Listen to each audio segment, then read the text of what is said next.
Hey everyone, today we're diving into a really powerful idea from Jodi Wellman's book, You Only Die Once. It's all about how to break free from that daily grind, that feeling of being on autopilot, and start designing a life that actually feels like yours. So let's jump right in. Okay, so we all know that feeling, right? Get up, go to work, come home, sleep, and then do it all over again. It's just so easy to get stuck in these routines, buried under obligations, until you feel like you're just going through the motions. Well, the book has a name for this. It's called the autopilot problem. So here's a question for you. Are the choices you make every day really your choices? Or are they just, the easiest option, the path of least resistance? This is the absolute core of what the book gets into. This very human tendency we have to just drift through life instead of grabbing the wheel and actively steering. So if we're all drifting, what's the solution? Well, this is where things get really interesting. It's a total paradigm shift. The book suggests we use the one thing most of us spend our lives trying not to think about, our own mortality. And no, it's not about being morbid or dark. It's about using it as this incredibly powerful tool for living a better life. Just think about this for a second.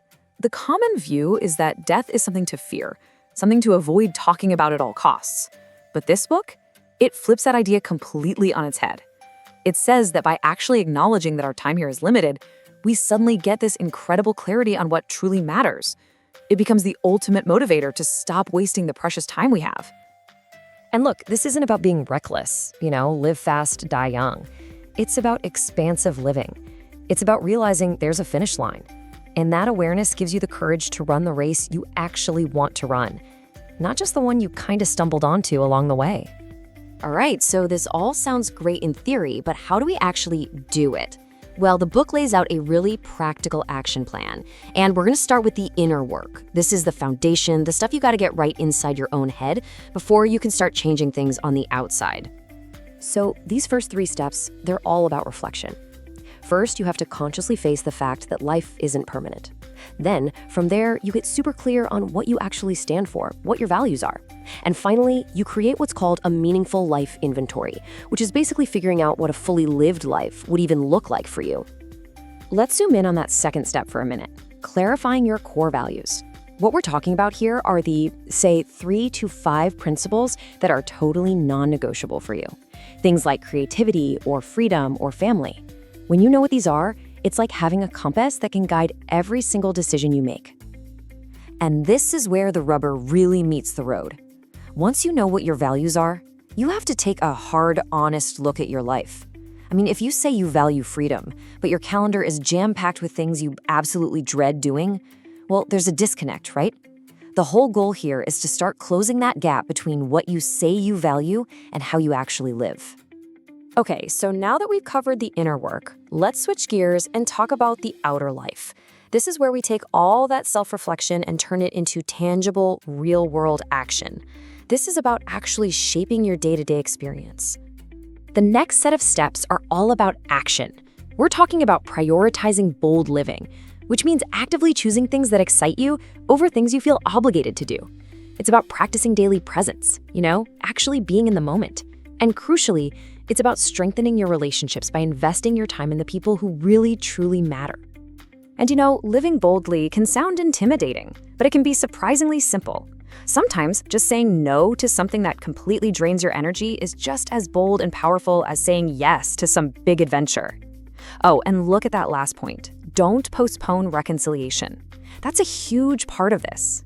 It means dealing with the important, sometimes difficult stuff now, not putting it off until someday.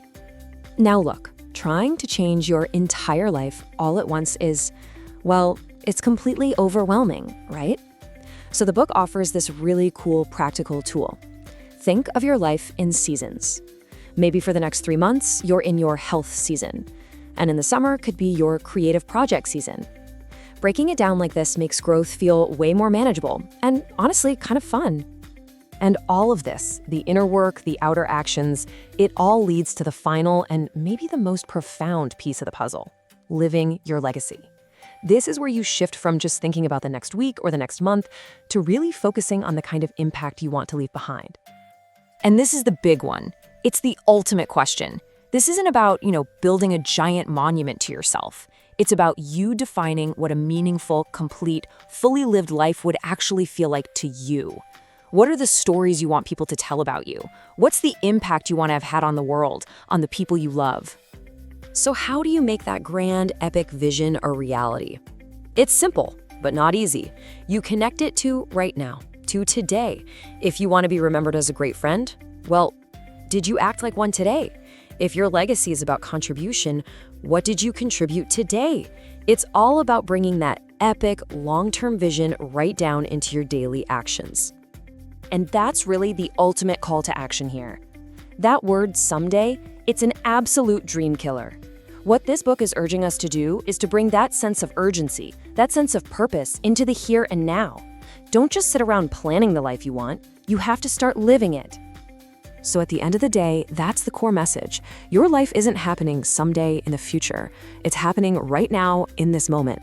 So I'll leave you with this to think about. What is one bold yes you can make today? Just one small, calculated risk you can take. One thing you can say yes to right now that gets you one step closer to that expansive life you truly want to live.